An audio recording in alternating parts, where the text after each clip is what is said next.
Good morning, good afternoon, and good evening to those of you joining me from around the world.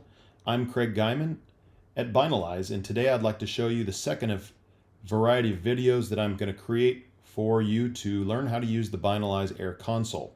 In our first video, I showed you how to deploy an agent to a Mac system, and I'd like to show you how to deploy an agent to a Windows system today as well. We'll build on what we learned in the first video, which was creating an organization as a way to contain or organize your deployments of your endpoints. We'll click on endpoint organization here, and by now you'll know that I like to use Initech as an organization name. I'll go ahead and put my own name in as the contact, director of DFIR, and I'm going to forego filling in the other fields, but again, focus on the fact that this shareable deployment page should be toggled on by default. Go ahead and leave that on.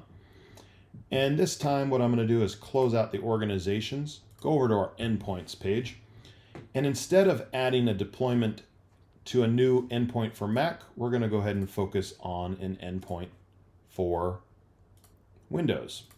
I've created an RDP session to the machine that I'm going to go to deploy this to, and I'll pull that over onto the screen in just a second. Before I do, I want to point out that like the Mac deployment, you have the ability to deploy in a few different ways, including a PowerShell command or a PowerShell script that you can run in your organization, or you can use the Active Directory SCCM methodology for a silent installation in mass. As before though, we're going to focus on using this link, which I find a very helpful way to get started, and we can copy that over to our machine that I've got an RDP session to. So we've gone ahead and opened up that page already, and I can download that MSI. Once that MSI is downloaded, I'll have the ability to go ahead and execute it. Again, it is a zero configuration agent.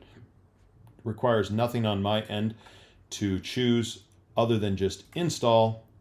And after choosing install, it will go ahead and go through that installation process, which takes just a few seconds, longer than Mac.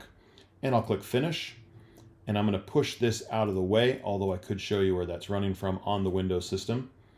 And now that we go back to the dashboard page, you'll see Craig's game rig, which happens to be my desktop under my desk here. And now I can choose it, and I can start performing acquisitions, triage, remediation through interact, perform timeline capabilities or comparison capabilities, as well as the isolation capability. We'll dig into these other features in quite a lot of detail in future videos. This will get you started on how to deploy an agent for now. As always, if you have questions, feel free to reach out to me at craig.guyman@binalyze.com, and I'd be happy to help you on your journey with Binalyze AIR. Thank you and have a great day.